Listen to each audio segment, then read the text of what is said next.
Good morning, good afternoon, good evening, no matter where in this wonderful world you might be. Thank you so much for making the Highbury Squad once again. He's back, and there's another legend in the house as well. Don't say we don't do nice things for you. Here we go.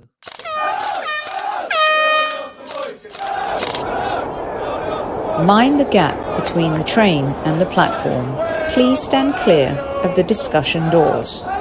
The next stop is Highbury Squad.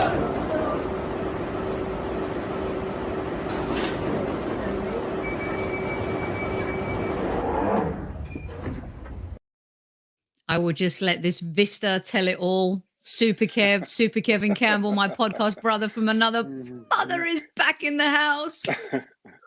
How are you, so? Bow!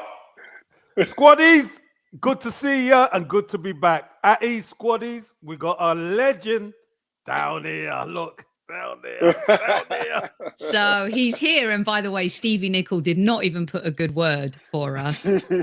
Shaka, one of the true gentlemen of the beautiful game, doing wonderful things still, even after his playing career. Goalkeeper for West Ham United, Portsmouth, Newcastle, Reading, in the house, Mr. Shaka Hislop of ESPN FC. Welcome to Squad Central. Thank you very much. It's good to be here. It's really good to be here.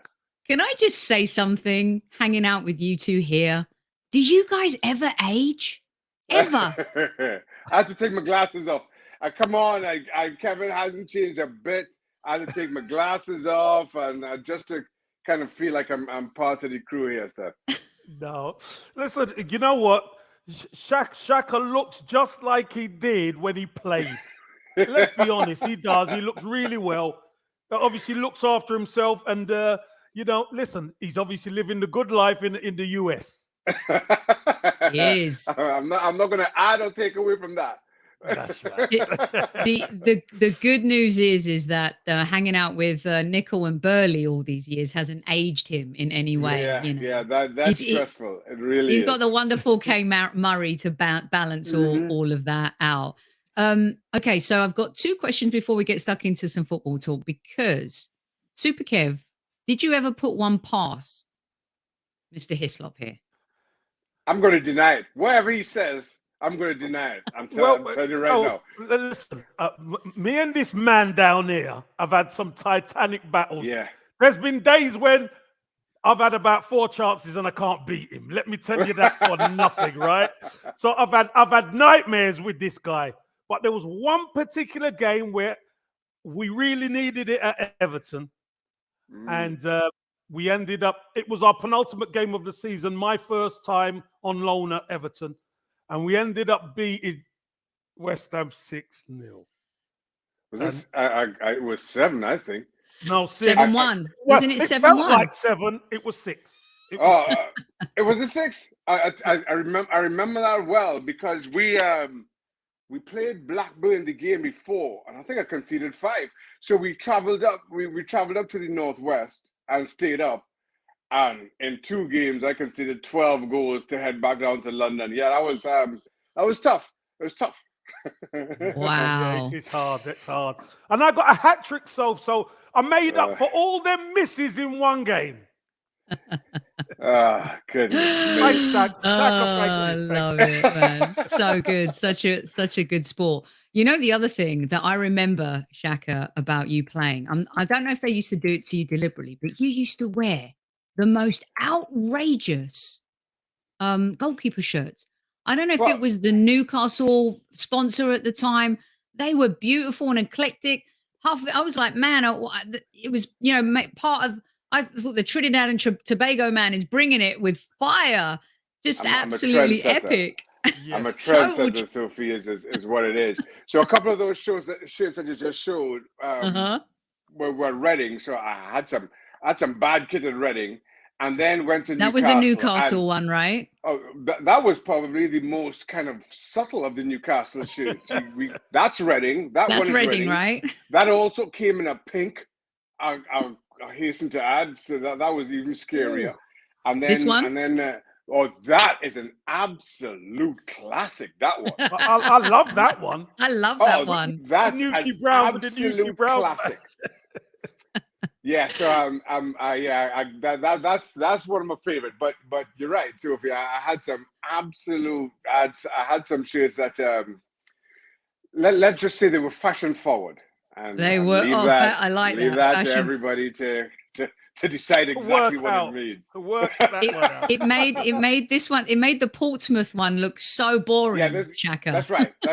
This is when I've started to mature at this point, Sophie. I'm like, let's keep all these squares and the fancy colors and the hypnotic circles. Just give me one flat color and just let me loose.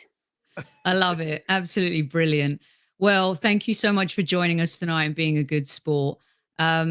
Kev, I know you have a question before we get to Arsenal talk, maybe about yesterday's result that kind of made our 1-1 at Southampton a little bit more fun, perhaps. Yeah, I wanted Shaka's take on Newcastle, because obviously Newcastle have made some signings. They've got new manager, they've got new owners. Yeah.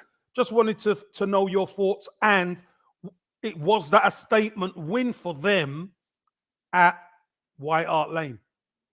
It was in so many ways, and you're right. I think we came into this season still a little bit unsure as to what to expect from Newcastle, given where they were this time last year. And then I think I'm right in saying that between January and the end of the season, only Man City and Liverpool got more points than Newcastle United. Sure, but to do that over the course of a full season, it takes some doing, and so you wanted to see exactly what Newcastle had to offer this season. And then a good start, some results that you thought maybe could have gone other ways. Got a point off of Manchester City. I think they were 2-0 up at one point and maybe had a good opportunity to make it 3, if memory serves me correctly. But City being the machine that they are, I think that game finished 3-3, but you're happy to take a point, from it. And then you just wanted to see exactly where Newcastle will go. Callum Wilson went down with an injury. Isaac came in, started really well. Now he's out. He's injured. I don't be able to tell you how. But that result yesterday, not just the result, but the performance. And I guess the performance had a lot to do with Spurs, and I can be fairly critical of them. But if you're Newcastle United, again, given where they were last year, going down to North London to North London Stadium as they did and getting all 3 points, is a statement. And I think it's a statement to that club, and I think where they can finish, where they should see themselves finishing. While, as I say, you start this season kind of a little bit uncertain, I think that sends as loud a signal to that dressing room itself as much as anybody else. And do you know what, Shaka? I just want to get. So if that's a statement for Newcastle, what does that say about Spurs? Listen, I've been very critical of Spurs, as some of your audience may know. Sophie knows I cover the game here in the US for ESPN through a show called ESPN FC. And while they've started well, while they've gotten results under Antonio Conte, who's a proven manager, at times and too often, it looks as though Spurs are more interested in not losing than they are in winning games. So they'll sit back, have a couple of tight blocks in front of Lloris, and if you give them a chance, give them the pace of Son, give them the finishing of Harry Kane, they'll nick a 1-0 or they'll get something out of the game. But there are times, especially at home, where I think more is needed of you, more is called of you, that you have to go out and win the game. So to start that game against Newcastle, again, you're home, but you're sitting in your defensive third, soaking up pressure. And I think that just sends a bad signal to who you are, who you intend to be. At the same time, you invite a team like Newcastle on, and you get a break, and I do think Newcastle got a break with that opening goal. And you take it. You make the absolute most of it. So I think Newcastle were rewarded for their bravery. They got a little bit of luck. I do think it was a foul on Lloris Wilson on Lloris for that first goal. They got that little bit of luck. But they're the only ones who at that point, I thought, were going out and looking to win the game. Fair. That's fair play. I That's love fair the play. result. Almiron busting through that entire team. I know, Like, right? I'm so delighted for Almiron and the start of the season, because when they signed Isaac, I thought writing was on the wall for him. yeah. Now Isaac can play anywhere in that front three. So while Wilson was out and he played through the middle, that made sense. But I felt that if Isaac and Wilson were fit at the same time, Almiron would be out. But through the misfortune of injuries to both those players, he's kept his place, and all of a sudden he's found incredible form. And it's always good to see players enjoying the game. When you score goals, how you light up. I think that just speaks to the kid in all of us, and ex-players, current players, and fans alike. I think respond to that. So I'm delighted for it. Yeah. You know, I love that you said that, Shaka, because I was covering the LA Galaxy Nashville playoff game. And afterwards, everyone kept asking Chicharito about LAFC. And he's like, I don't want to look beyond that now because who knows? And in the end, it didn't work out. And I said, and I just asked a simple question about how much fun was that? And he actually said, he goes, I'm really happy that you asked that question. Because I think sometimes people forget football is fun. And or as players, to be fun. Yeah. Supposed to be fun, but in those moments you have to find that joy. And he really expanded on that and talked about that a lot. And he talked about, you know, when you're in a playoff one-off game or you're in a cup, you know, knockout round, the excitement about winning and losing just elevates. And you've both been there, you know. And I just thought what you just said was poignant because he was talking about that a lot this week. And I know that you're covering MLS. I'm sorry that your FC Dallas didn't win yesterday. I know, right? That was sorry. in a Texas derby. But to that point, Sophie, you're absolutely right. And listen, we as professionals, we know how we're judged. We know what earns us a living, and that's winning games. But every so often, you just have to take a pause and kind of enjoy the space that you're in, and enjoy the fact that I'm here playing professionally, and you know, as kids growing up, these are the things we kind of dreamt of and spoke about, and now to kind of sit and recognize that you need to take those moments. Now, a few years ago, Liverpool played Villa, I think, in the FA Cup, and Villa's first team squad was absolutely decimated. I can't remember if it was COVID, but the FA said the game had to go on. And in the end, it turned out to be one of my favorite games of football that I can remember watching. Not for the result. I think Liverpool ended up winning 4-1. Liverpool scored in the first half, and then 2 or 3 minutes before half time, Villa scored to equalize. And these Villa kids just started running everywhere, and the joy on all of their faces was there for everybody to see. And then even when they came back out, so they come back out for the second half, and they are still high-fiving and hugging each other.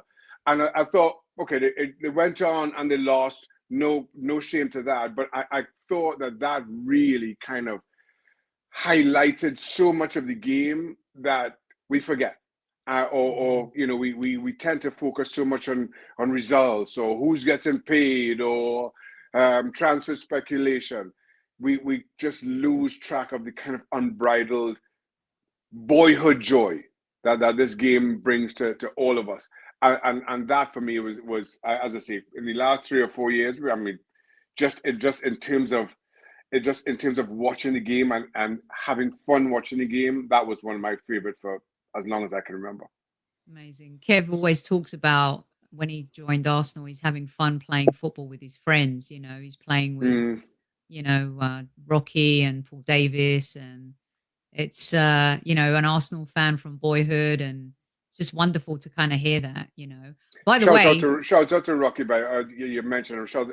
I mean, one of the most, if not one of the most liked people in football. And I have my own story to tell about him. So I joined Reading in 1992. I came over from the US when they went to Reading on trial, and probably a week or two after I arrived, I'm still on trial. I'm 23 years old, fresh from the US. Played Chelsea in a preseason friendly. As I say, I'm brand new to Reading. I'm again on trial, and we go there, and I'm just kind of sitting at the side. I don't really know anybody at Reading yet or anything. And he comes over and sits down next to me and just starts up a conversation. And I tell him why I'm here and what I'm. Now, I have no idea who he is. And he quite clearly has no idea who I am either. And we just get chatting. And he was just so encouraging, so positive. And in the end, he just said, listen, I'll keep an eye out for you. Good luck with everything. And then only later on to find out exactly who he was. And it's a moment that stuck with me because, as I say, people who I was training with at Reading didn't know my name, and he came over and had this conversation with me, and I tell that story just to say all the good things you hear about Rocky, all the positive stories, all the compliments that people pay to him, don't even begin to scratch the surface on exactly how good a guy he was. Well, Kev could vouch for that, that's for sure. What a beautiful story. That's I love fantastic. I love to hear new stories about Rocky because that sums him up, Shaka. That really does. Yeah. Wonderful stuff. Yeah. Okay, so there is some breaking news, and I want to get your hot takes on this right now. Former Arsenal manager Emery is the new manager of Aston Villa. Super Kev, I personally, as an Arsenal fan, wish him the best. I don't think he was set up to succeed at the club because we were broken when he took over from Wenger, an institutionalized mess. He has won he's prolific in the Europa League. He beat us along the way, beat Manchester United. Really classy guy. What are your thoughts on Emery taking over the job at Aston Villa? I think that's a really good appointment. If Aston Villa can, I'm not sure if it's been confirmed as we speak, Sophie. So I'll assume that they're in advanced talks, and let's assume that this is going to be finalized. But I think it's a wonderful Shaka. Has it been confirmed? Yeah. Okay. He takes over on November 1st. Yeah, absolutely right. So this is because I checked my news feed just before I logged on here, and it was yet to be confirmed. But you're right. I think he's an incredible manager who's done an incredible job everywhere he's been.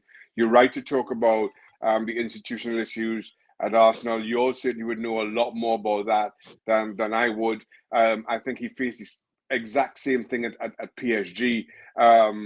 Let's be honest. He's one of a string of managers who found issues in managing Paris Saint-Germain for one reason or another. But I think results have proven exactly how good a manager he is, and it's an incredible get for Aston Villa. It really is.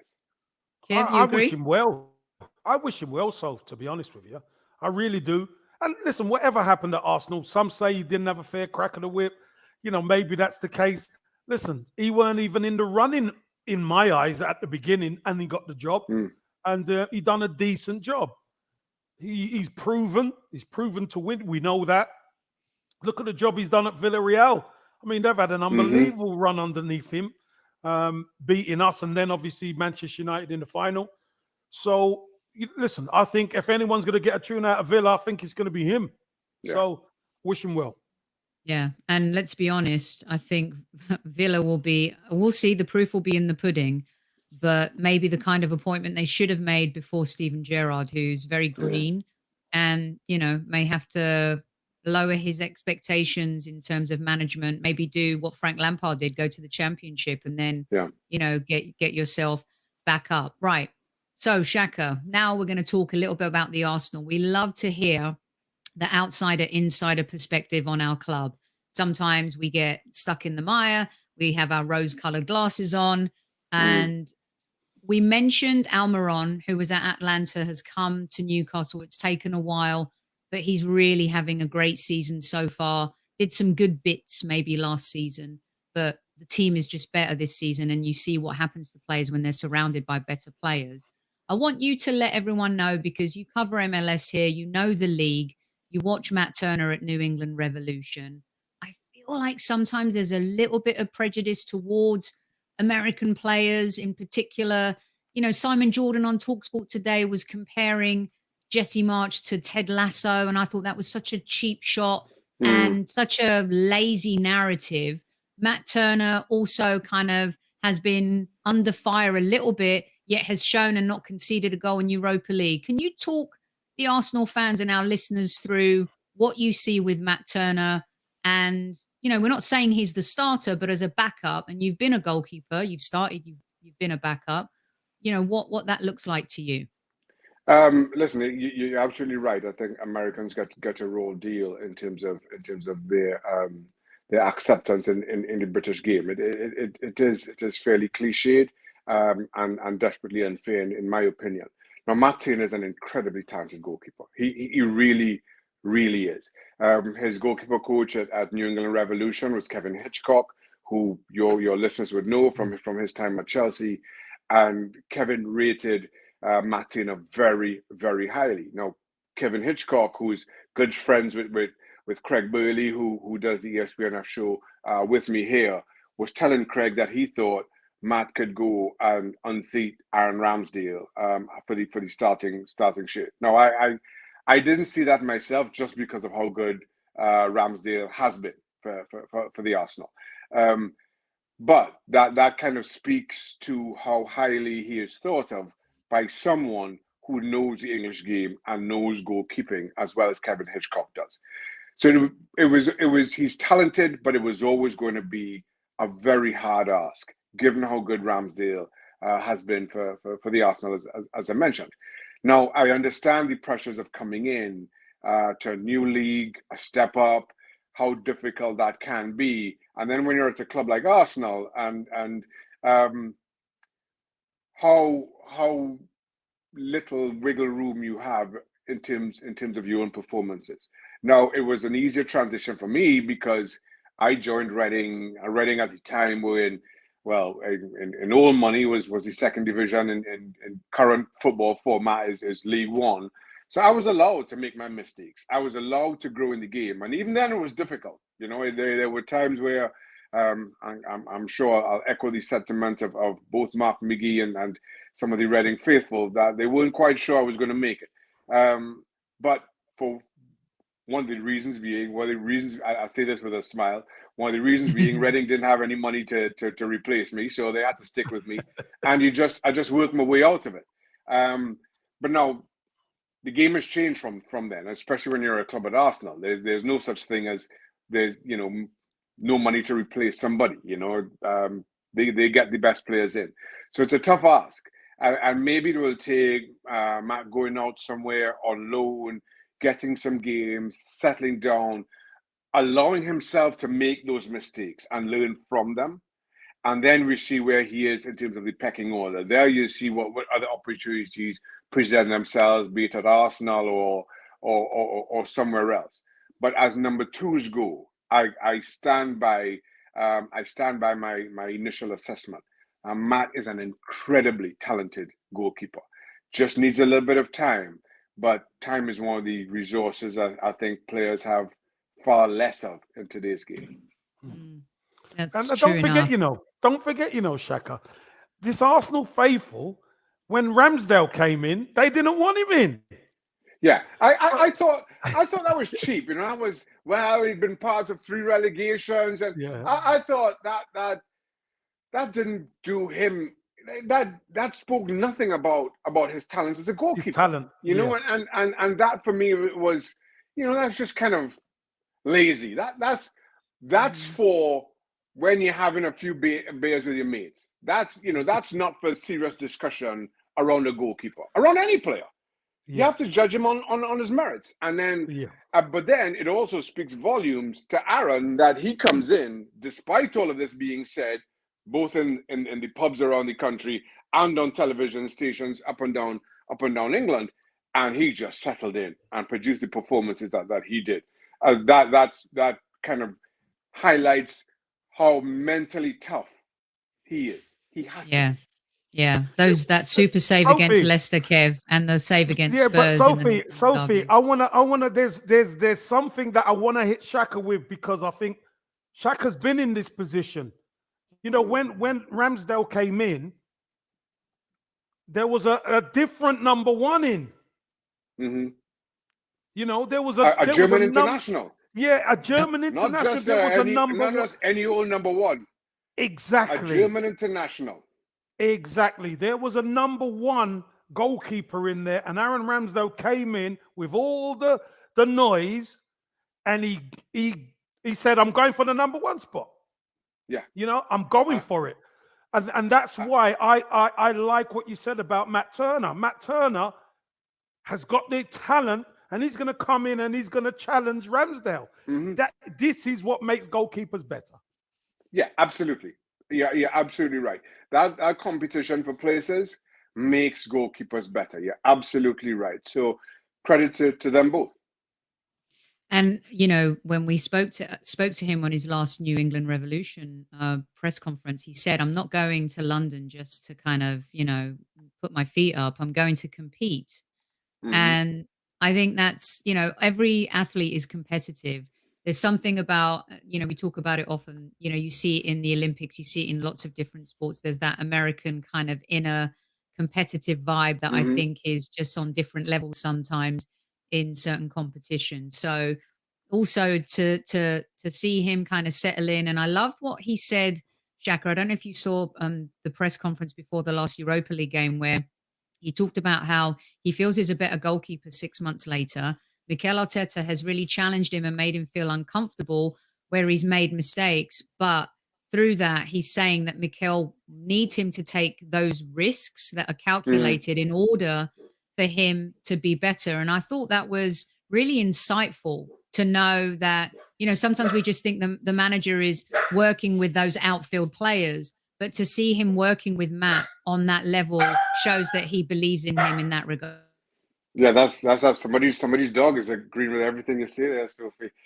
It's our show mascot. You'll meet Vinny in a You're little on bit. Shaka. You're making noise. Somebody agrees. You're absolutely right. And to that point, you do want to be challenged. You don't want to be you want to be challenged, and you also need to be supported. So that's the last thing a new goalkeeper into a league needs. And I'm speaking from my own personal experience, is while you want to be challenged, you also want your manager to support you. That when you do make mistakes, that even though you're being challenged within the dressing room, when they go to the press, you know, they're saying, listen, I'm okay with that. That's part of the process. And I think you get that. That's what man management is all about. And at this level of the game, a big portion of being a successful manager is how you manage players and how you recognize how to manage players. Because, for argument's sake, what you say to Kevin, or how you interact with Kevin in a dressing room might be completely different from how I need to be spoken to. So that understanding of individuals' characters and what's needed in any specific moment, I think is one of the biggest assets to management, and one that you can't learn. Okay, so Shaka, some of our listeners wanted me to ask you this because they feel like Arsenal are given a hard time in the media, right? And maybe some other fans might think the same. But I think because we're at the tippy top of the Premier League tree, we're the only team to have the gold trophy, you know, maybe people have high expectations. They gave Stevie a really hard time when he was on a couple weeks ago. Stevie gave, you know, his honest answers. Do you feel that Arsenal is it because Arsenal need to earn their respect back as a competitive Premier League? Do you see that at all? What's your take on that? Yes, I do. I think Arsenal need to re-earn that respect. I feel it's been a slow burn in terms of how Arsenal have become the punchline of so many footballing jokes over the years. Given where Arsenal were under Wenger and how competitive they were. And then just slowly but surely, I think the club regressed. And the things that and again, I remember seeing this and an Arsenal fan saying to me, "You've forgotten what being a fan is all about." But it almost seemed as though Arsenal's season was dependent on whether you finished above Spurs or not. So never mind competing for the league titles. Yeah. All of a sudden it was, what was it, St. Totteringham's Day or whatever it's called. St. Totteringham's Day. Yeah. And so that all of a sudden became the focus. And then the old cliche, top four is a trophy. Those things I think damage outsiders' views of Arsenal. And then as you continue to slide from competing at the top to now you're competing for fourth, now all of a sudden, as you lower your own bar, you find yourself outside of that. It became really easy to poke fun at Arsenal. But now you have to, there are other things as well. I remember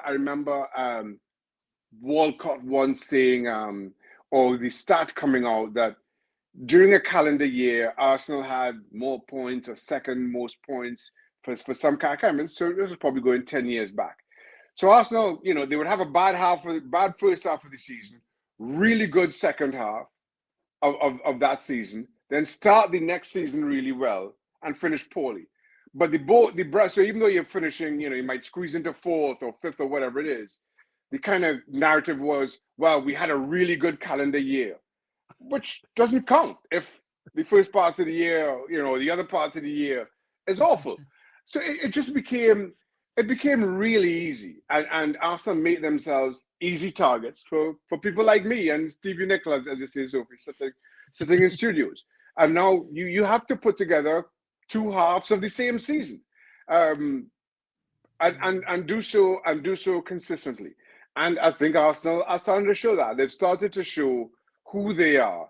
And now, some of those old jokes have gone away pretty quickly.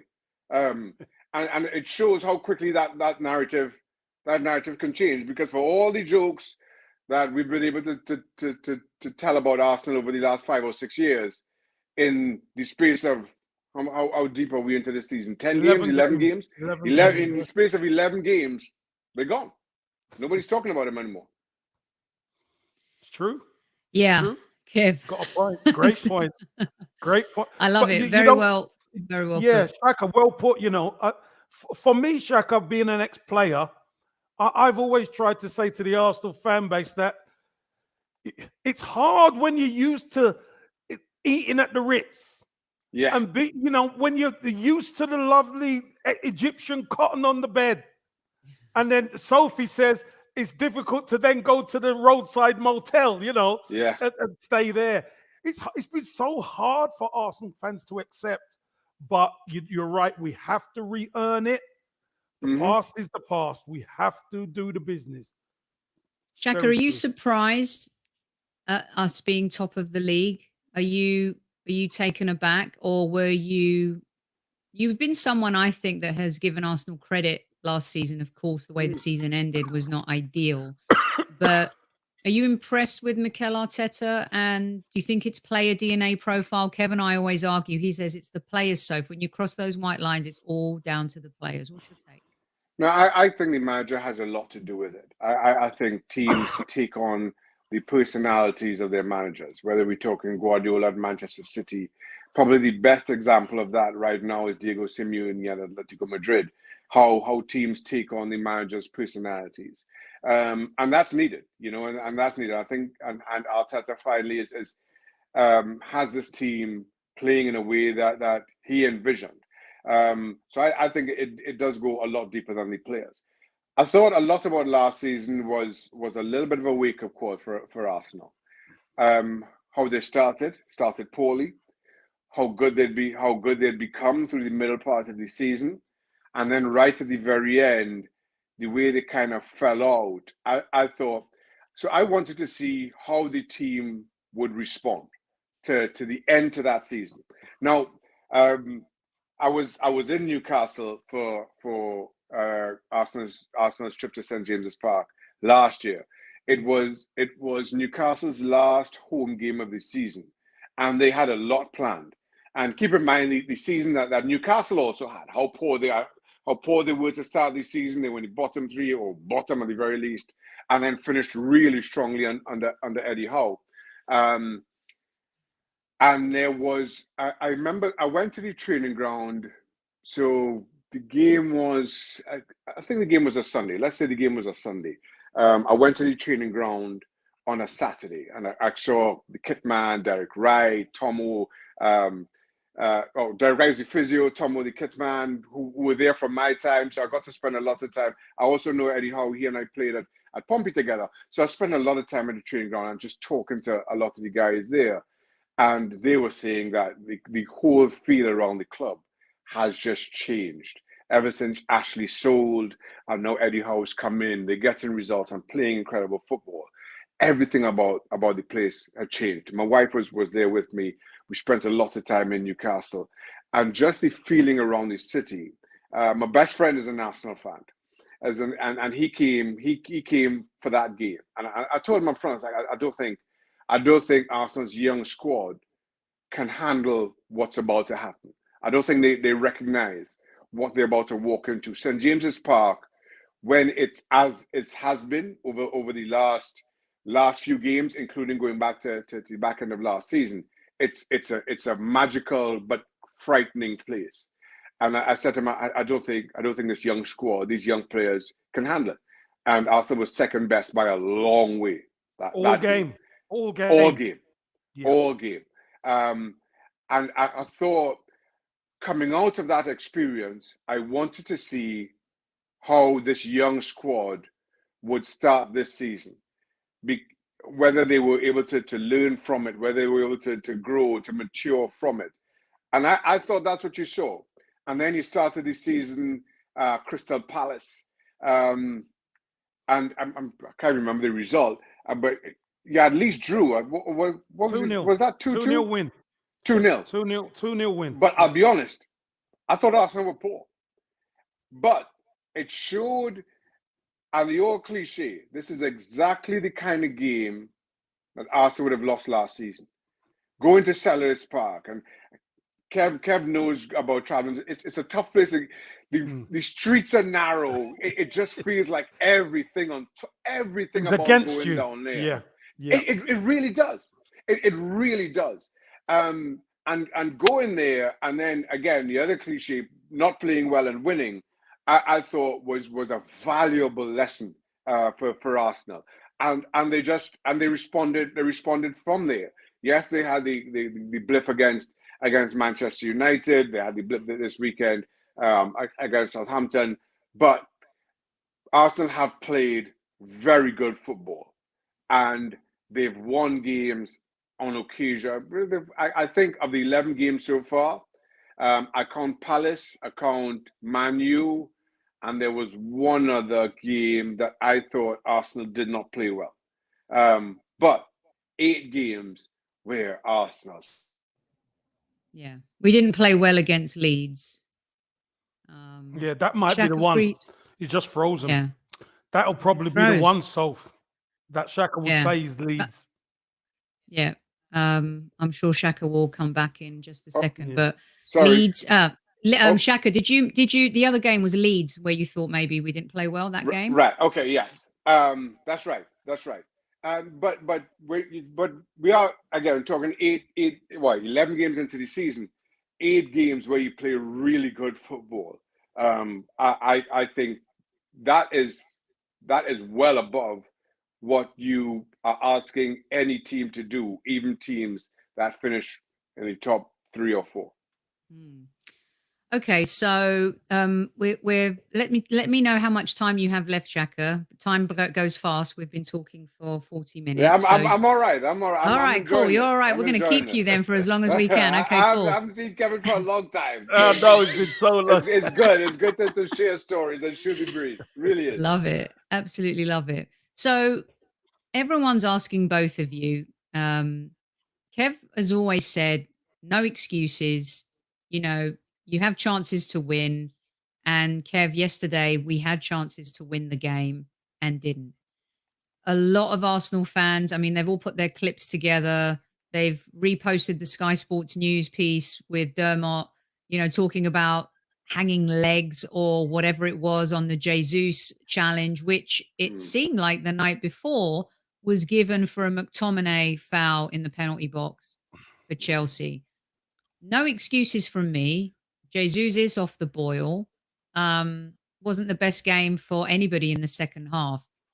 But start with you, Kev. The refereeing yesterday, I don't think it's the reason we lost, but it didn't help at all. What's your take? No, I think, listen, you can say that the refereeing left a lot to be desired in some moments, because we've seen other teams get breaks. And that's what we're looking at. We're looking at getting a break. If he gives the one on Jesus in the box, if he gives the one for Saka, etc., there's Ben White one as well.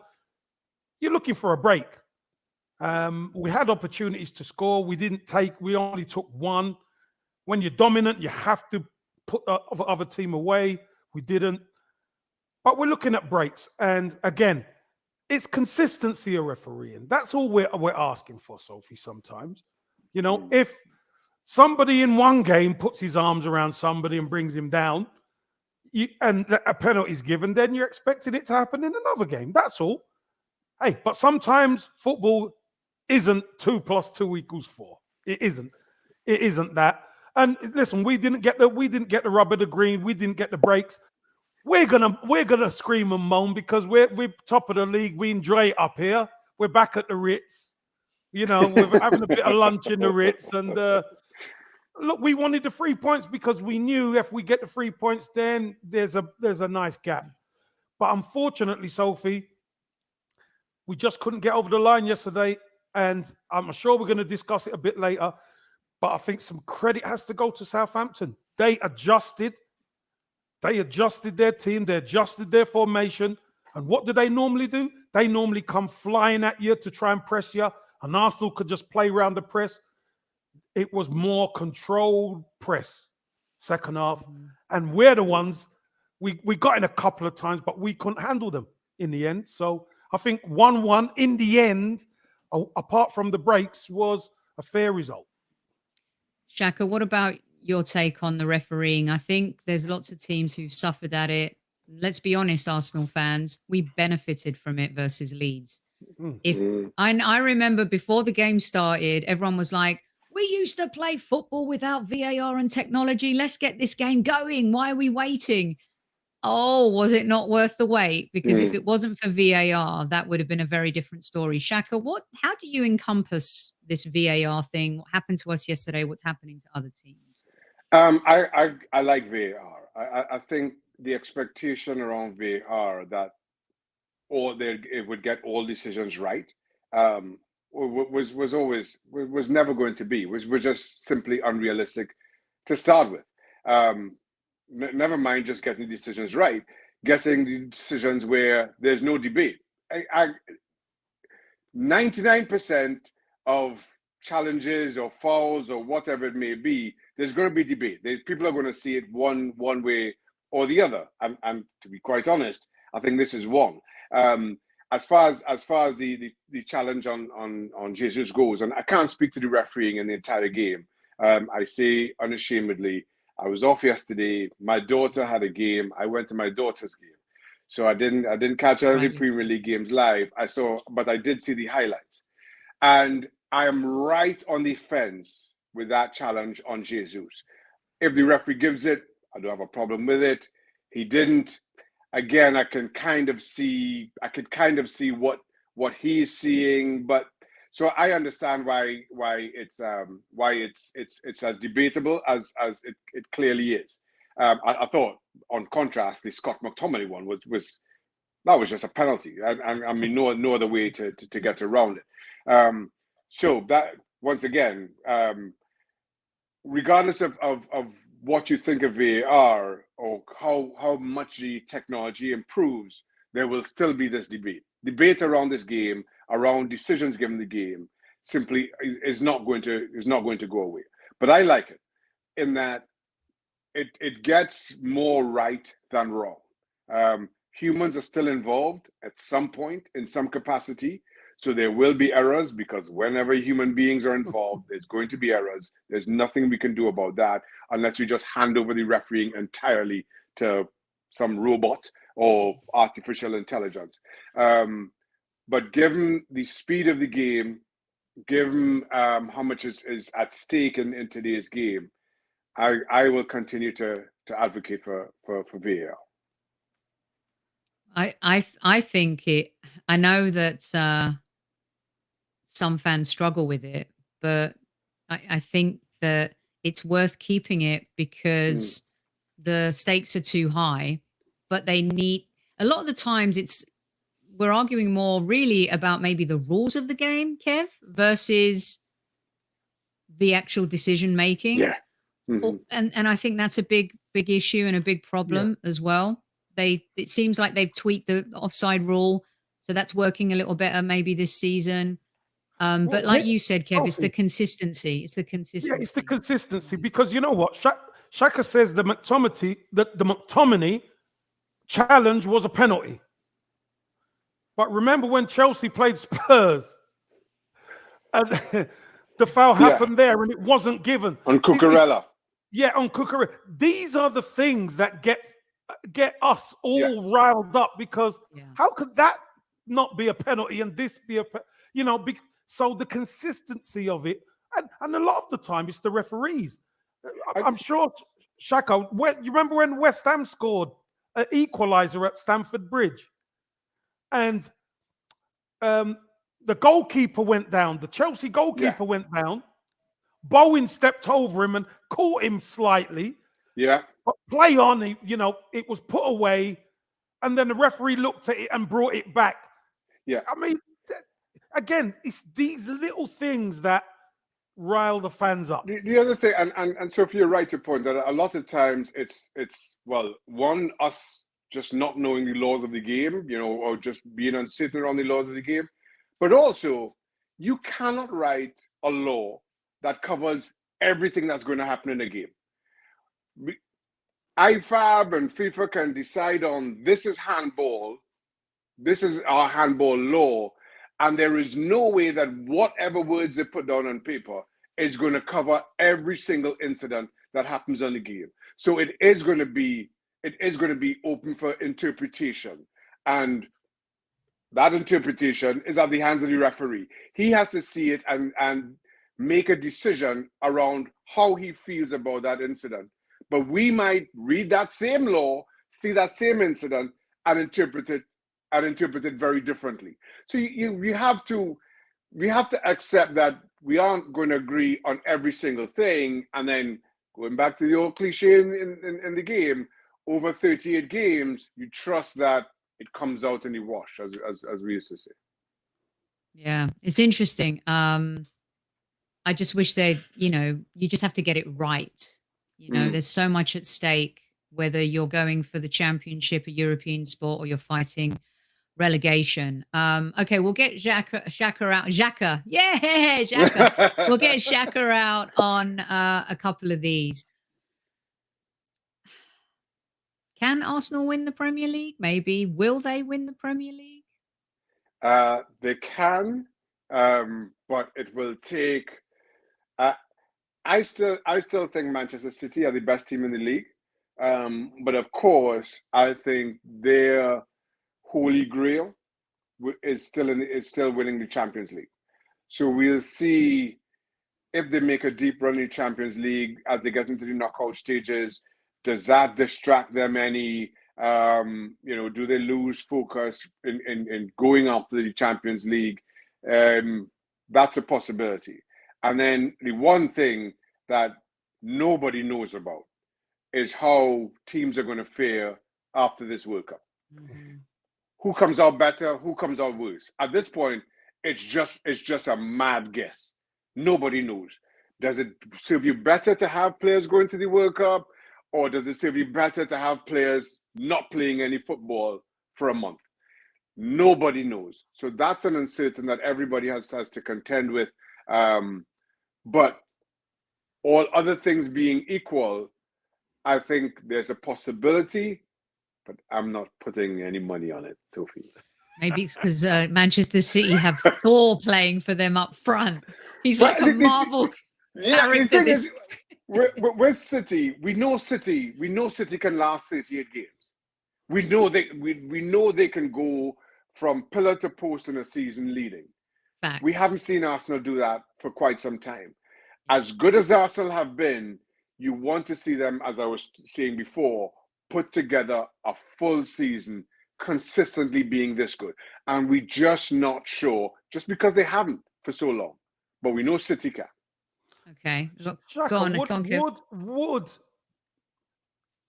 would Arsenal going into the transfer market in January and buying 3 players make you a lot more a believer? I'm a believer in Arsenal. I think it's just I just. But see will it make City you as, more of a believer? This is I don't know. I don't know if they're the players there. I'm trying to think of who would be available to close the gap that significantly on Manchester City, right? Because you're staying at the Ritz now. You're staying at the Ritz now, Kev. Yeah, the mini bar is a lot more expensive in the Ritz. True. You know, True. so and then of course Arsenal don't have Champions League football. Which players that are going to make a huge impact are going to step away from their clubs? Let's assume that their clubs are playing in the Champions League right now, are going to step away from their clubs to join the club that isn't. You know, so there's a lot that goes into that. A lot I'm still a little bit uncertain about whether you can get those players. Yeah. So, but right now, I still think City are the best team, in the league. After that, and you look at the chasing pack, Chelsea hasn't impressed me, even with Potter coming in, and I know they've put together a good run of results, but I don't think their football has been anything near as good as their results have been. And this I'm seeing on the back of that 0-0 draw with Man U. I've spoken about Spurs and my own concern about them. Man U are looking really good under Ten Hag all of a sudden, but again, can it last? Can Ronaldo's kind of impact on the dressing room, will that be negative? Will that be telling? You know, but they've been good. Let's give them their due. They have been good. And then who else? We're talking about Newcastle. My same concern. Can they put together 38 games? We wait to see, as exciting as it is, we wait to see how they fare. Right now, even as we sit, I think Arsenal are a better team than Newcastle. But again, we see how both those fare over 38 games. So who else is there to change or to challenge? Could Liverpool put a run in like they did last season, Shaka? They could, but they've given no hint of it so far this season. And that's we know they clawed back 17 points and they almost got there last season. So we know that Liverpool can, but they've just shown absolutely no hint. If they had played, Liverpool's only good performances so far this season, both have come against Manchester City. I don't want to count what they beat Bournemouth 9. I don't want to count Bournemouth. But both their good performances so far this season have come against Manchester City in the league and in the Community Shield.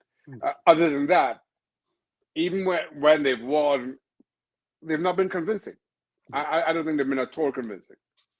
Okay, so we'll get Shaka out on this one in 30 seconds. It's the question I'm asking every single guest, and some people may think I'm crazy for even asking the question, but I'm going to. In an era where everything is about money, and we see what City can spend, and we see the money United have spent and Liverpool have spent, the sirens are coming to get me because they think I'm crazy, Shaka.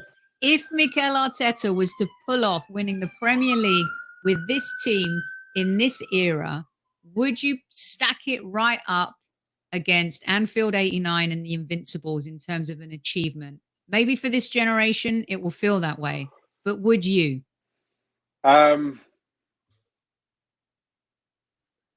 I'm going to go with a no.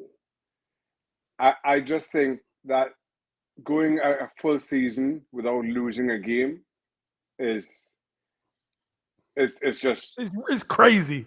you can't match. You cannot match. No, while we're talking about the Invincibles, and I'm talking to you Arsenal fans, I will point out that Portsmouth went to Highbury at the time, 1-0 up. Perez goes down. It was a dive. I'll say it right now. Overmars scores the penalty, and you draw 1-1. I think that would have been like the second or third game of the season. I've got a little bit of a bone to pick with Arsenal Invincibles. Y'all look it up. I'm pretty sure it was Robert Perez. Robert Perez went out for a penalty under I think Dejan Stefanovic was our defender at the time. I remember it well. So Lady Luck smiled on you. Lady Luck smiled on you that season. But saying that, and again, these things come out in the wash. All poor people were trying to do that season is stay up, and we did, so we have no real complaints. Going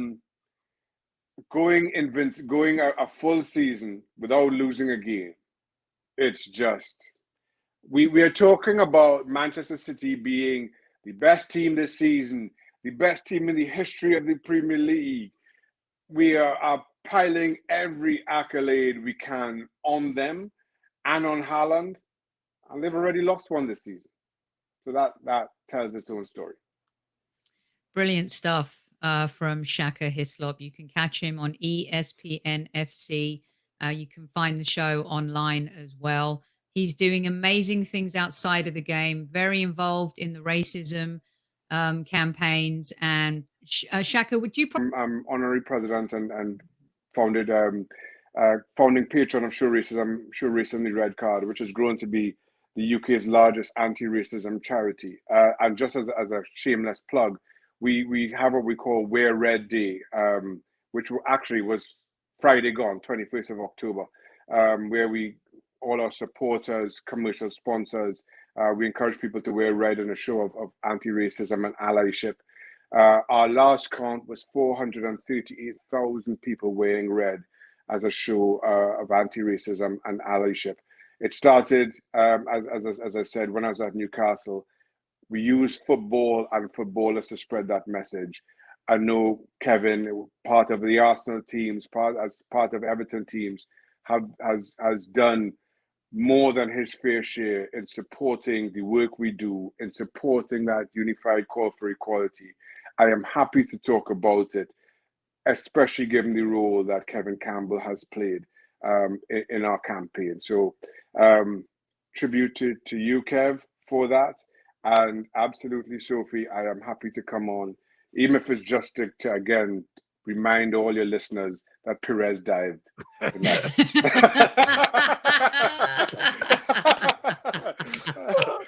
Shaka, they'll be after you, Shaka. They'll be after you. They'll be after you. Shaka, it's a pleasure to have you on, my friend. It's an absolute pleasure. And we look forward to seeing you maybe in the new year, Sophie. Absolutely. That'll be lovely. I'm always here, always available. Thoroughly enjoyed it. Thank you for having me. Thanks a lot, Shaka. Give our love to Stevie as well. And tell Burley that there's nothing to fear to come on the show. You can just go now. I'll tell you, but you know what he's like. He's just grumpy for being grumpy. Oh, brilliant stuff. Take care. Thank you so much. Bye now. Okay, bye. That's awesome stuff. The brilliant Shaka Hislop. Kev, that was top shelf stuff, wasn't it? He's a fantastic guy, isn't he? As a man, he's a fantastic man. But, as a player and person, you could just see his class. You could just see and hear his class. Absolute quality. Totally. And you'll be happy to know that in that segment, I got an 8, Shaka got a 10, and you only got a 2. By the way, stay here, guys. We're not going anywhere. If that's Newman, I'm happy with a 2. Yeah, it was Newman. Don't go anywhere if you want to still hang out, because I'm going to get Kev's take on yesterday's game, and I've got some Monday Madness bits for him. So we promised you a Monday Madness mega show because Super Kev is back. Kev, they've missed you. Can I just say I've been inundated. Where's Kev? Where's Kev? Well, here he is. Kev's been grafting. Kev's been away. He's been grafting. Listen, I got back and it was non-stop when I got back. So, listen, I join the chat when I can, like I said in the video, Soph. I join the chat when I can to try and stay plugged in. Oh, we love it. But you know what? Nothing beats being on. Nothing beats it. Certainly doesn't. And we're so happy that you're on too. And by the way, apparently we froze completely for a minute at the end there. So hopefully you guys have refreshed and we're back, because we could hear each other in the studio. So hopefully, you guys can hear us. Super Kev, let's get stuck right into this. You were covering the game for Sky Sports. We talked about the ref. The big question everyone was going to have for you yesterday, and you brought it up on Kev Says. We had talked about it a week ago. You asked the question about Gabriel Jesus. Talk us through that a little bit. James was on the post-game show with me yesterday, and he said, man, I wish Kevin was here because I would like to ask him when, Gabriel's off, did he just bang that in the net anyway, just to kind of feel the shot and feel the moment? My response was, well, he'll probably get a yellow card for that. He wanted to know what you... You're spot on, Sophie. You do not bang it in the net. None of that, because the referee gives you a yellow card, and then next minute is missing from the next game. So we can't. I'll be honest with yourself. We can't afford that. We really can't afford him to be out. And you know what, Sophie? Jesus played against PSV, and he played against Southampton. I asked a question about Jesus, which was question number 2. Do we need to do more to help him? And the truth of the matter is, I'll give you the answer now, Sophie. I don't think we can. Here's the reason why I don't think we can. I think because Gabriel Jesus is such a free spirit, the way he plays, he likes to go into midfield and pick the ball up because he's got that much energy. I think us trying to keep him up top is going to be detrimental to how we do things, how we move the ball through the team. I think we need him to get involved deep, and then we need to use his speed to get up the top and to help out that way. Because you know what, Sophie? It's not as if he doesn't get chances. He does get the chances. And some of the chances, some of it is good goalkeeping, some of it is poor finishing at the time. So I don't think we can change him right now. He's too good a player all round, and we need him to knit the team together as best we can. But here's one thing I will say, Sophie. One thing I will say. I think, especially like games like yesterday, I need to see more from Gabby Martinelli and Saka. Because when you look at those two and the ability that they have, I think that they could affect Southampton a lot more by being direct, by running at their fullback, not just always giving it up and coming inside and passing it inside into where the traffic is.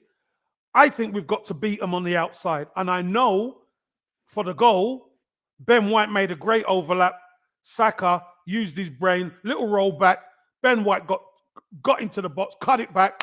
Great right-footed finish by Xhaka, which was great. But we didn't have enough of that from either side. And that's how you unhinge a Southampton. You've got to get around them. And we didn't do it enough. Kev, when we were doing the player ratings yesterday, it was definitely one of those games where you wanted to give a mark for the first half and a different mark for the second half.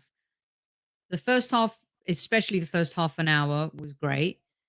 The second half was poor. We singled out Gabriel, 6, and Xhaka as the 2 players that really put in the graft in the second half. Can you talk me through a little bit about what you saw in that set? Do you agree? Like, most people had Xhaka or Gabriel as their man of the match. I thought Gabriel, they all played badly at the same time. It was so weird. But I thought Gabriel didn't play badly. I thought Gabriel played well. No, we said he played well, and Xhaka I know, well. but I'm saying I thought Gabriel played well. Right. I thought Xhaka was probably second, but I thought the way Southampton adjusted, put the extra body at the back, and they didn't come for us directly straight away. They let our back lads have it, and until when it went into midfield, then they would start shifting up, and they were clamping onto us. Jesus couldn't get free. Partey, they were latching onto Thomas Partey, who in the first half was running the whole show. He was dictating like a conductor. Second half, they made sure they clamped down on him big time, didn't give him the space, and we found it difficult. Look, we did have a couple of chances. The one where Elyounoussi, how he got back at Jesus, was a fantastic. That was a great tackle. Was a fantastic challenge, and he went up the other end and set up Armstrong for the equalizer as well. So he had a good game. Jesus created that opportunity himself with his pressing, and then he received the ball from Odegaard, and I don't know, it felt like could he have hit it earlier? And I wanted to put this up for you from James too, because one of the things, his observation, and you can tell us if we're right or wrong, it felt like that was the only shot in the game where he went for a corner. A lot of his other shots recently have been right at the keeper. Is that a confidence thing? Is that a positioning thing? What is it, Kev? Well, I could tell you, no player goes to shoot at the keeper. Let me tell you that. No player. At the end of the day, Sophie, it's a matter of contact. It's a matter of contact and a matter of sometimes the goalkeepers position themselves, because the goalkeepers can move. They move into line up. What they try and do is line themselves up with the ball. So if you get, the scuff goals, Sophie, you see them bobble in. A lot of the time when you see a sweet strike, a lot of the time they go down the goalkeeper's throat, because the goalkeepers are so good at finding the position and the angle that when players get a good strike on it, it tends to go down the goalkeeper's throat. So, and some of it is just bad finishing, Sophie, if I'm honest with you. So are you worried? That's a lot of a strike. Am I worried? No. I'm not about worried. Jesus in particular, I'm asking. No, I'm not worried. I'm not worried about Jesus. I'm not worried about Jesus. I think there's still a lot of time. There's 11 games gone. There's still a lot of time. He's still learning the team. He's still learning the system. He's still learning, and you know what? He's still learning to be Arsenal's number 9, Soph. That's important, because you know what? We thrust it upon him and his Jesus and all that kind of thing. He's still learning to be Arsenal's number 9, as far as I'm concerned. Is he going to score? Though I believe he's going to get. I still believe he's going to get a lot of goals.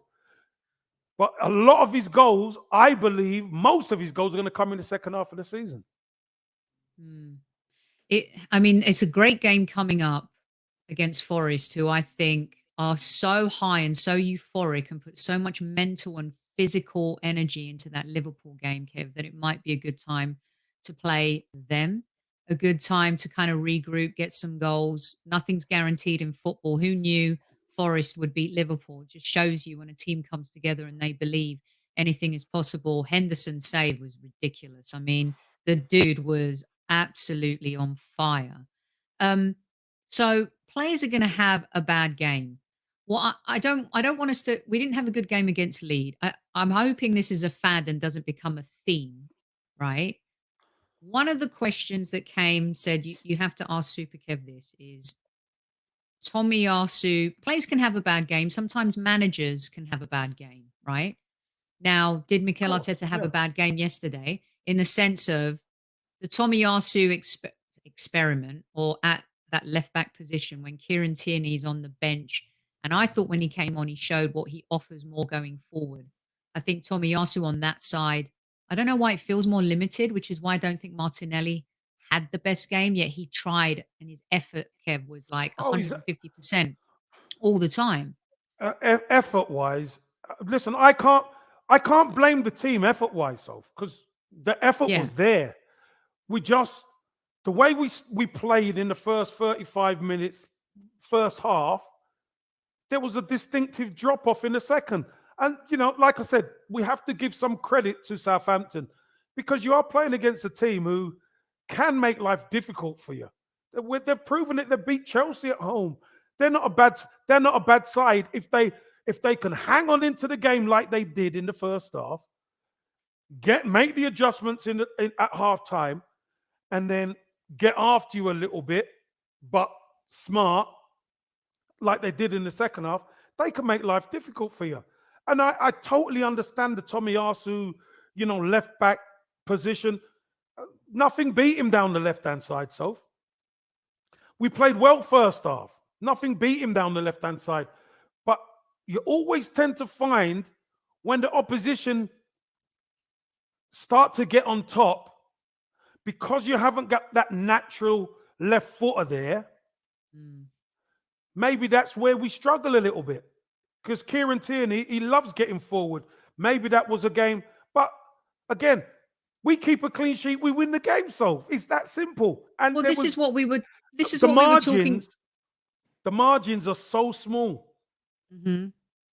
Kev, you and I were talking about when Gabriel was under fire. We were like, everyone blames the defense when they make a mistake, but the attack missing chances, that's, it costs the team as well, Kev. Cost the team. Listen, how many times do we come on here, Sophie? We said it against Aston Villa.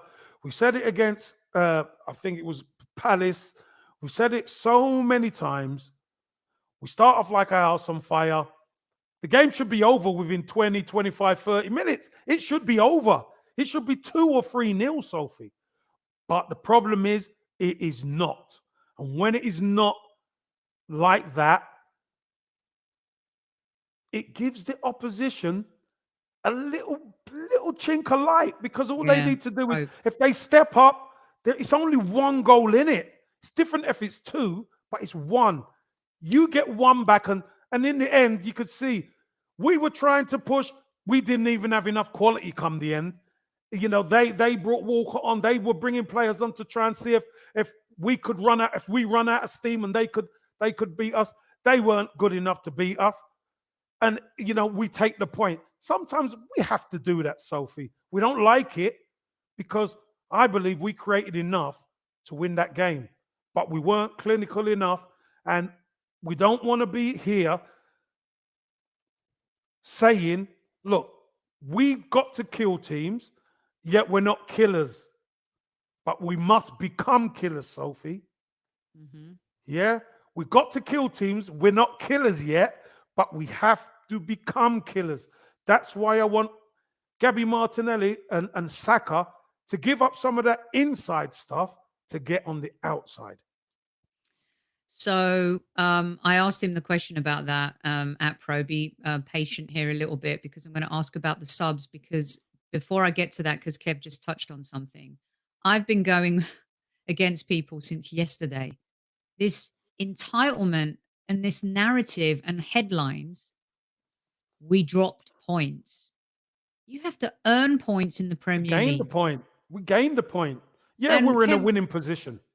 But I feel like we grabbed a point away against a bogey team who were part of that group of teams that crushed our dreams last season. Okay.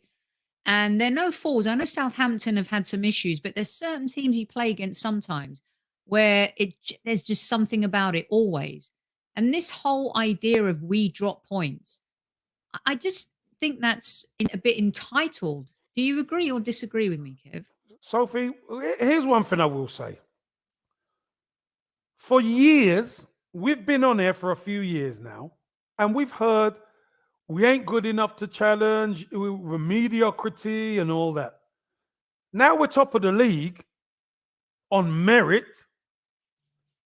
People are moaning about stuff that picking up points and you're still top of the league. This is what it's like. This is what high-level football is about. I see it on social media. I can't believe it sometimes, Soph. Because you know what, Sophie? If we'd have got beat, then I could understand, you feel that. And sometimes being ahead and then getting pegged back, that's what happens. Manchester City went to Aston Villa, and Villa should have won the game. Walked away with a point. You don't hear anybody moaning or groaning. They get on with it. We have to learn to get... Do you know what? I think we've forgotten what where it's we came like from. being here. Yeah, we've forgotten what it's like being here. You know what I mean? And we just react. No, let's look at it in its entirety. The entirety says, yeah, we could have won the game. We didn't win, but we didn't lose. Right. So it's in the another point towards where we want to yes, be. yes. And in the Especially, end, especially after Newcastle done us a favour. it was wonderful, wasn't it? That kind of put the icing on the weekend cake. It was a glorious Sunday, Super Kev, a glorious Sunday. So let's get to the substitutions. A lot of fans had a bit of a beef. Martinelli maybe should have stayed on. They would have preferred Eddie to play down the middle and bring Jesus off, seeing as he wasn't having much joy. On the post-game show, we talked about the physicality of Southampton. They came physical yesterday, Kev. So Oh, bringing on yeah. Fabio Vieira They're a seemed like a physical bit of side. a dodgy decision. What's your take on the substitutions? Do you think Mikel got those right or wrong? And is that another example of what you've said since last January? We need 8 players, so 8 players, that the bench still presents a bit of a pickle when we need players to come on and change the game. Yeah, I mean, I didn't really see Martinelli second half. People are talking about Martinelli. I didn't really see him. He's full of energy, don't get me wrong. But where we really need him to show, we weren't anything as an attacking force in the second half. So to be able to try and put Eddie on, the one thing about Gabriel Jesus is this: even though he might not be having a great game, he's still integral to what we do because he can receive the ball, he can spin somebody, he could slip somebody in. He's got them instincts, them natural instincts to do that. And obviously, him and Eddie seem to have quite a decent understanding. So that's why the manager probably put Eddie on, took Gabriel Martinelli off. Listen, we've got another game on Thursday in Holland. So, you know, he's got to rotate. Are we the finished article squad-wise, Sophie? No, we're not. We do need players. We still do. We need to be able to really make changes that can affect games in any game, if need be. This is what Man City have. This is what Man City have. Man City have players who you can bring them on. I mean, Foden and someone else is on the bench. Then you could bring them on and they could do their stuff. You see Mahrez sit on the bench and get splinters who can come on and change a game on his own. We just don't have. We're hoping Vieira. We like Vieira. Still getting used to the Premier League. Physical game against Southampton side. Strong lads. Found it a little difficult. And unfortunately, listen, people would say the manager's got it wrong, We came out of a away game with a point. It's not the end of the world. We would have loved 3 points, but it's not the end of the world. Totally. Another subject that has come up fierce, and I just don't understand it. And, you know, we've often talked about players who work in the shadows. And I think some fans want Odegaard to be Kevin De Bruyne. And let's be honest, not every player is Kevin De Bruyne. They want him to be this pizzazz, razzmatazz type player. But I just don't understand what some fans don't see about Odegaard. James was saying, I would have rather he stay on because he actually grafts so hard and chases the game. And he's got the vision.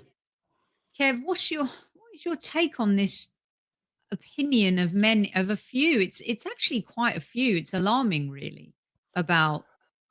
Am I surprised? So no, I'm not surprised because you know what? Look, people can say what they want. People see different things than we do. That's what I will say. I thought Odegaard in the first half was excellent, and if it wasn't for Jesus' poor finishing, would have got an assist. when he kind of hit it down and hit it into the keeper. The keeper saved it. That should have been 2-0. Game over. But whenever we struggle, and the opposition adjust and start putting it on us, and we can't string our passes together, everybody reckons it's Odegaard's fault. And it's not just Odegaard's fault. It's the whole team. You look at the team, we didn't function as a team. We saw Saliba make some stray passes that he never does. We saw everybody. We saw Thomas Partey get caught on the ball. We saw Jesus lose passes. We saw Martinelli and Saka not be as effective as they can.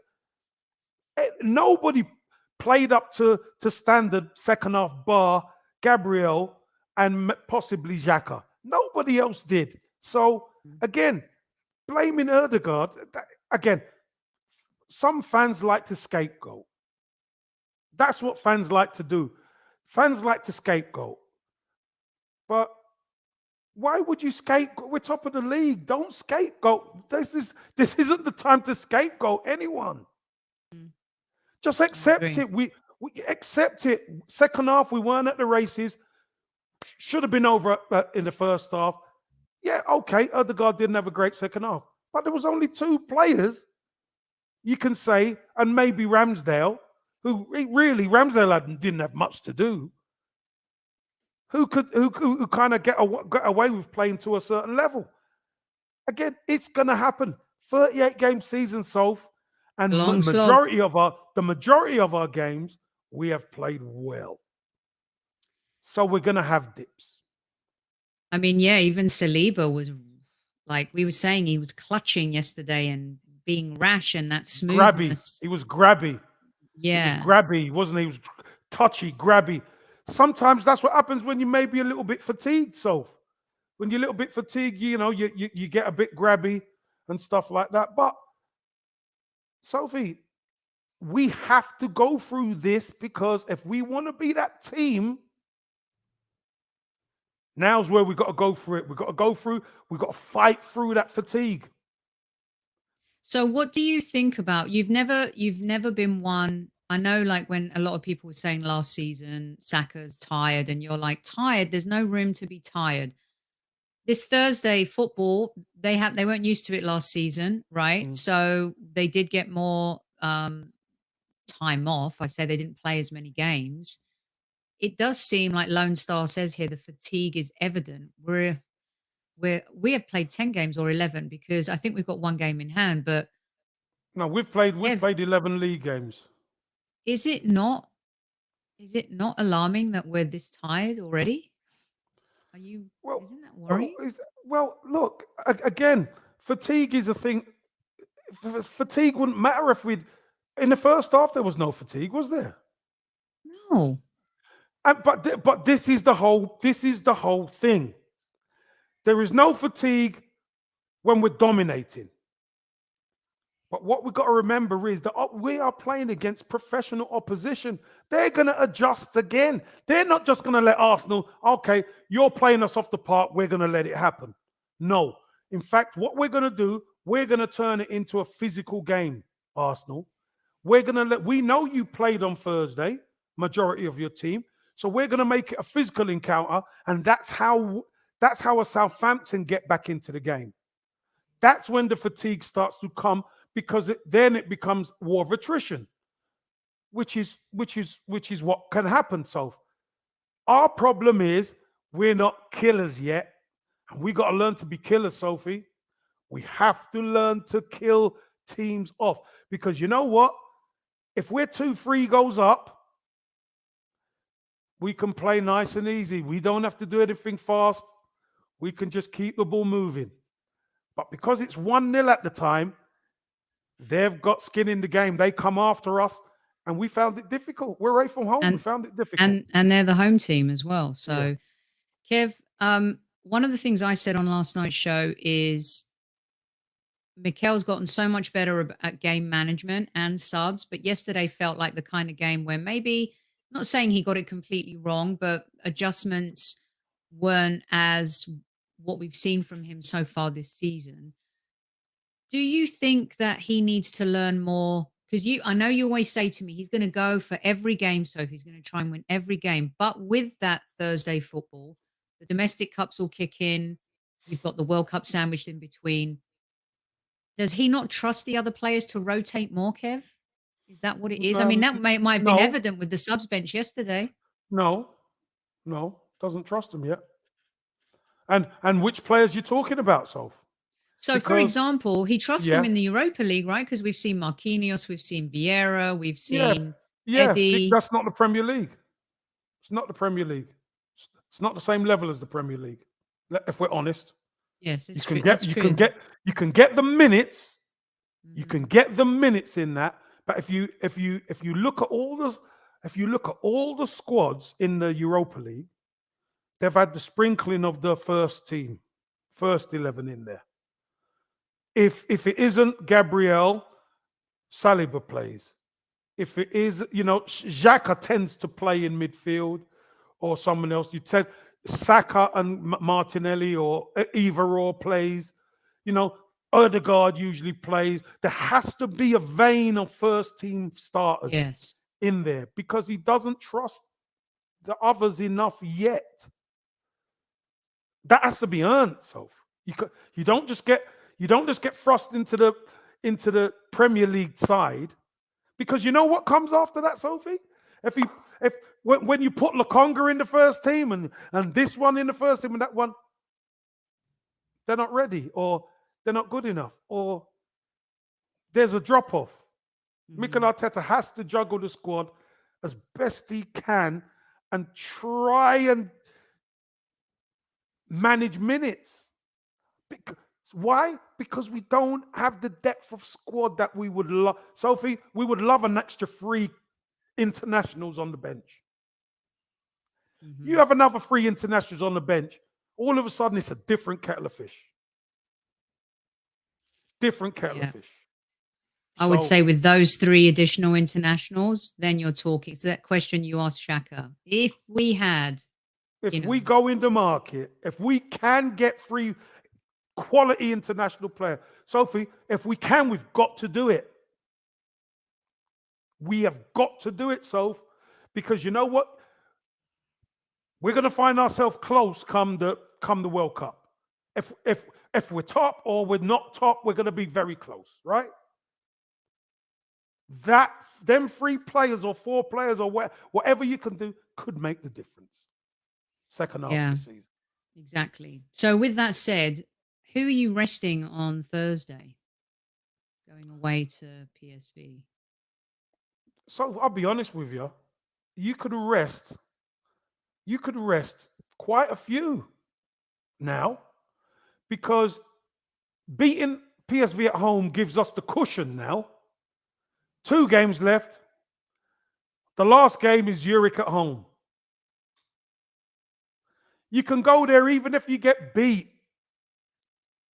It's still up to you at home against Zurich. And if you don't win at home to Zurich, then you don't deserve it. So, you don't deserve it. So whoever needs to be rested, rest them. We can go with a youngish squad, play all the players. Like you said, the ones you don't trust to get in the first team on a Premier League game, you can put them in. Put them in. Let's see. You just never know, right? You might get a couple of performances that you think, oh, hey, Marquinhos is doing well here. Let's have a look at him. But I wouldn't take any risk. Any. But I know the boys are going to want to play. They're going to want to play, Soph. Okay, because that game against Forest is massive now. Massive. They're coming into now. that full. Look, we beat Liverpool. Sure, we could beat Arsenal. They're going to have every confidence now, aren't they, Kev? Well, listen, they'll be confident, but there'll still be trepidation. They're coming to us. Right. The key to it is, Soph, if we're on our game, we win. What we can't afford to do is be wasteful. Can't afford to be wasteful, because they've proven now, if you're wasteful, we believe we could nick a goal. And that makes them dangerous. Interesting. Right. Amazing stuff. A bumper show, 1 hour and 30 minutes. Did I promise you a mega Monday Madness, kids? Or what? Super Kev coming back. Kev, what's I going got on? What two else do you have? things. Yeah, tell us. So I've done the Gabriel Jesus. Do we need to do more? Let me just finish off the Kev says questions. Yes. The Leeds performance, was it significant? I think the Leeds performance wasn't as significant as some made out. But you could see first half against Southampton, we were excellent. Game should have been over. But the second half looked a bit more like that Leeds performance, didn't it? Where we just couldn't get ourselves going. You know, they adjusted to us. They brought bodies on. And they played with a lot more energy than we could handle at certain times. And they pegged us back. So was it significant? No. But what it tells us is, Sophie, we can't take liberties with these teams. We've got to bury them. When we get the chance, we've got to bury them. Man City do it. That's why they've been there and thereabouts all the time. When they get the chance to kill you, they kill you. And then they play the football. You know, they're... In the Manchester derby, they're 4 up at half time. 4-0 up. We're just not that team yet, but we've got to become killers. How Liverpool beat them though, Kev. You know. Anyway. Yeah, but look how Liverpool beat them. Liverpool beat them by being dogged, by defending deep, and take their chances on the counter attack when they come. That's how you beat City, because you're not going to outplay them. But what you got to do, you got to defend properly. And then when you get the opportunity to spring, you spring, and then you've got to take your chances. Because if you get your noses in front against City, City sometimes could get a little bit antsy, and it takes them off kilter of their game, doesn't it? Yeah, they can get a little bit despondent when things aren't going their way. And we've seen that anytime they lose, that tends to happen. So there is a blueprint there to beat them. We know we've got the players to catch them on the counter attack. But we've got to become killers, Soph. I think, you know, maybe I still think we're still a little bit too nice as a team, Soph. Still think we're a little bit too nice. And that don't mean kicking people or anything. I mean killing teams. Going out, getting 2 goals, 3 goals up. Yeah, we're getting better at it. We're getting better at that. Yeah, we were good at that against Liverpool and Tottenham, and sometimes we just need to be like that against the Southamptons, against the Leeds, against those teams, Kev. That's where those points are going to be the massive difference. Look at the points like last season: Brighton, Crystal Palace, Southampton. You got to be ruthless. Get a little ugly. Yeah, you got to kill them. And then the last one, Soph, was if everyone is fit, what's the strongest back four? Okay, so everyone's back four was, if everybody's fit, the general consensus. Let's see if it matches mine. Go on. 94% was Benjamin White at right back, Saliba and Gabriel and Zinchenko. That was the choice for everyone. Some people was mine. Some people. That was mine. A few people had Tierney because they're worried about Zinchenko's defensive duties versus what he brings to the table going forward, and of course that inverted role. Do you know, if let me just say this: if Zinchenko was there yesterday, we win the game. Do you want to know why we win the game? Yeah, tell us why. Of course. We win the game because we control the midfield a lot better. And we get Granit Xhaka, even though they've adjusted, further forward. Second half, we just couldn't control that midfield because Tomiyasu isn't comfortable going in there because that isn't his game, being in midfield. Tierney comes on, runs up and down the line. But again, first and foremost, Zinchenko, will get a grip of that midfield. And once you got a grip of that midfield, you control the game. Okay, so I promised someone I'd ask you this question because you brought up a point, and where is it? Real quick before we go. Kev from P Trim. I hope you're still in. Kev, can you explain what you meant by Saka Martinelli give up part of the inside?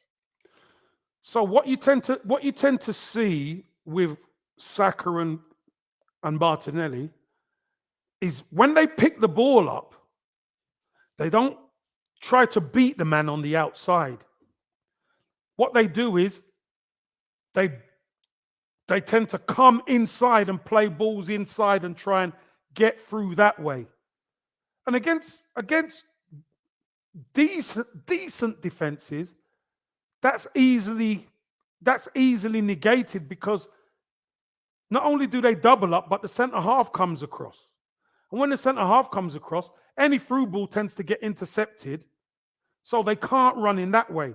So first and foremost, what I want them to do, I want them to beat their fullback on the outside.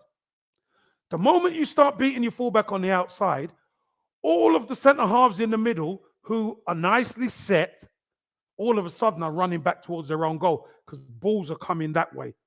Jesus will be rubbing his hands together and they will be then saying to their fullback, stop him going down the line. So once you have the fullback overdoing it, stopping the line, then you can come in because there's a bit more room. But we pick the ball up and we kill our space so much. We get it, we come inside. We get it, we come inside. We get it, we come inside. Again, probably the one time Ben White got free from good play by Saka, we score. Why?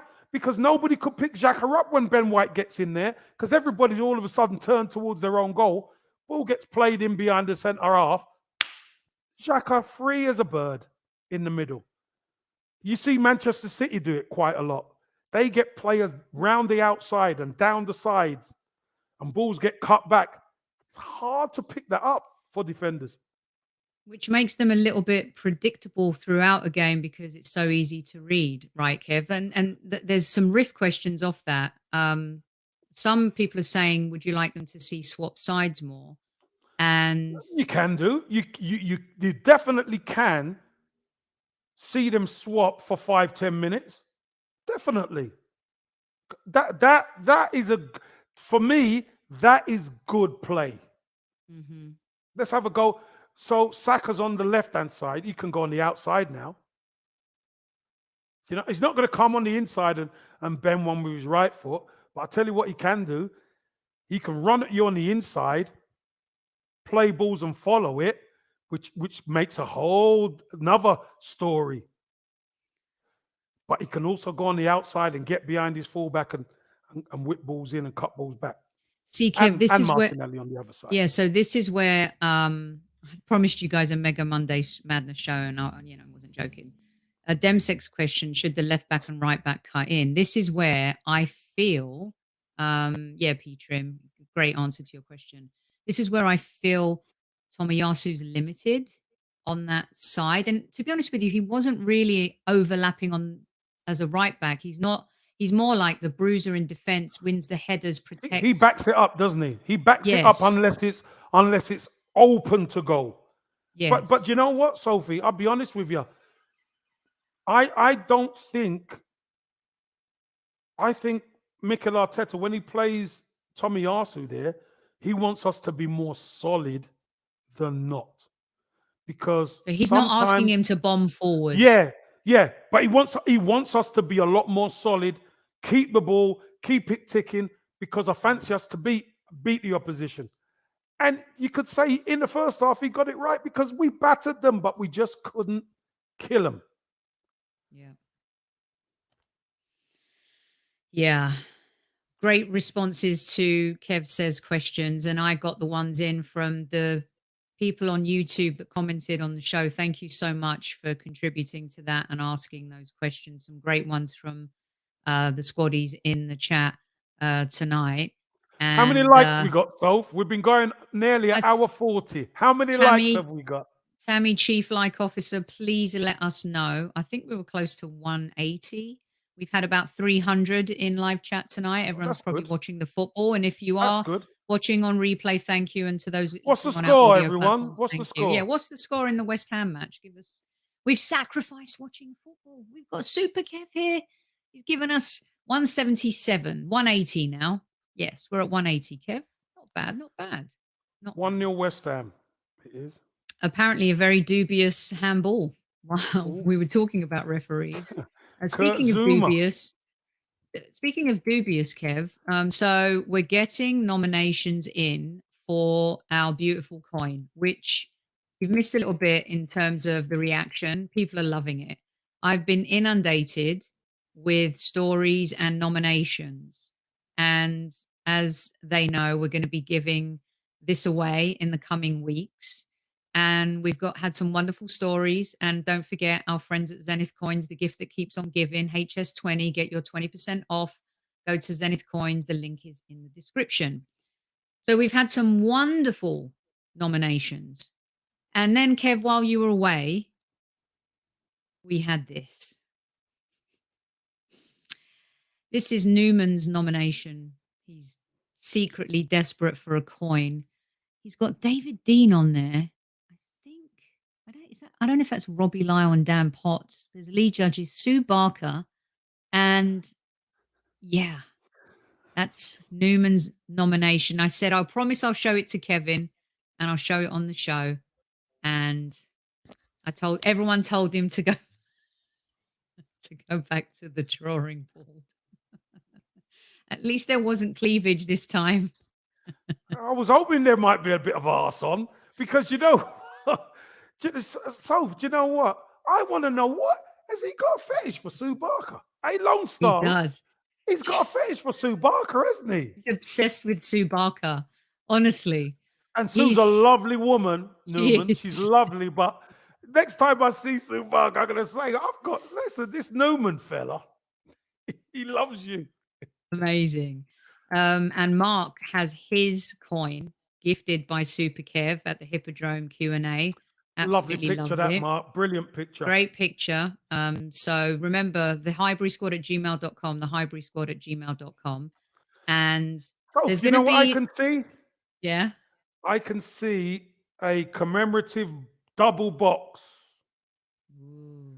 One for the Arsenal coin and the Highbury Squad coin. I like that. I like that a lot.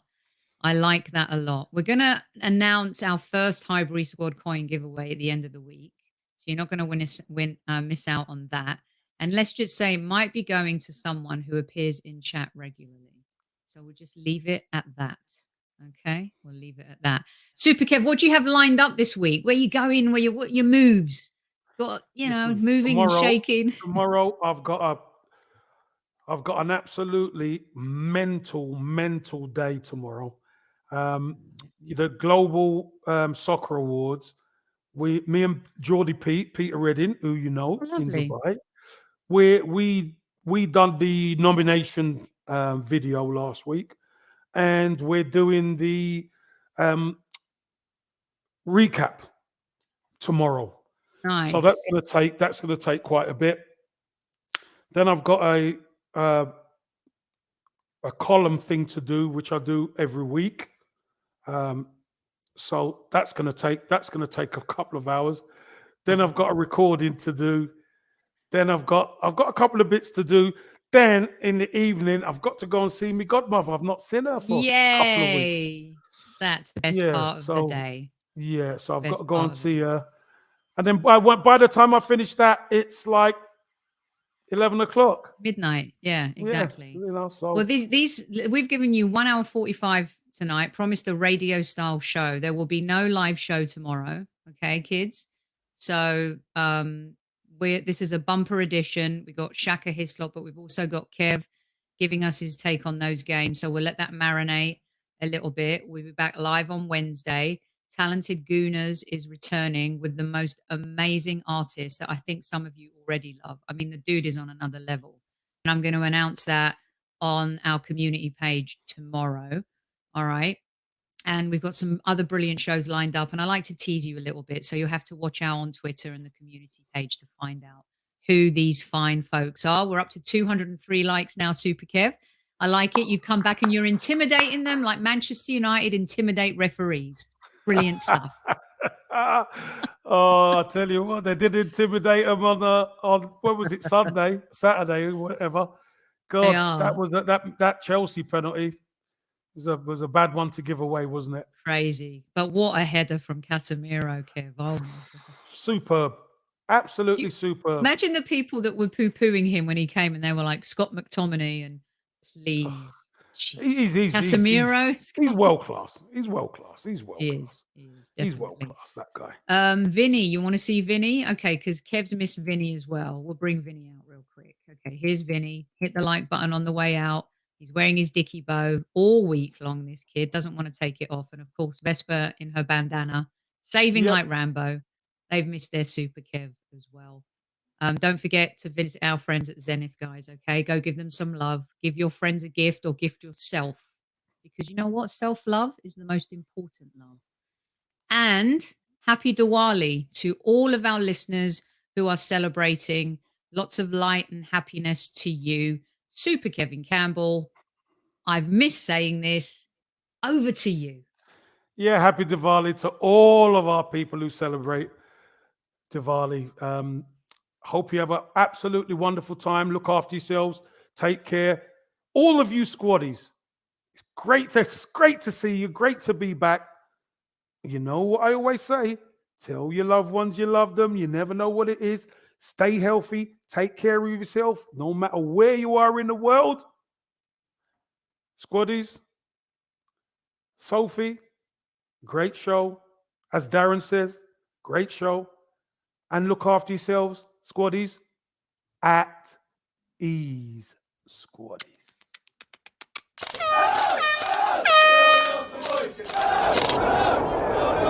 Mind the gap between the train and the platform. Please stand clear of the discussion doors. The next stop is Highbury Squad.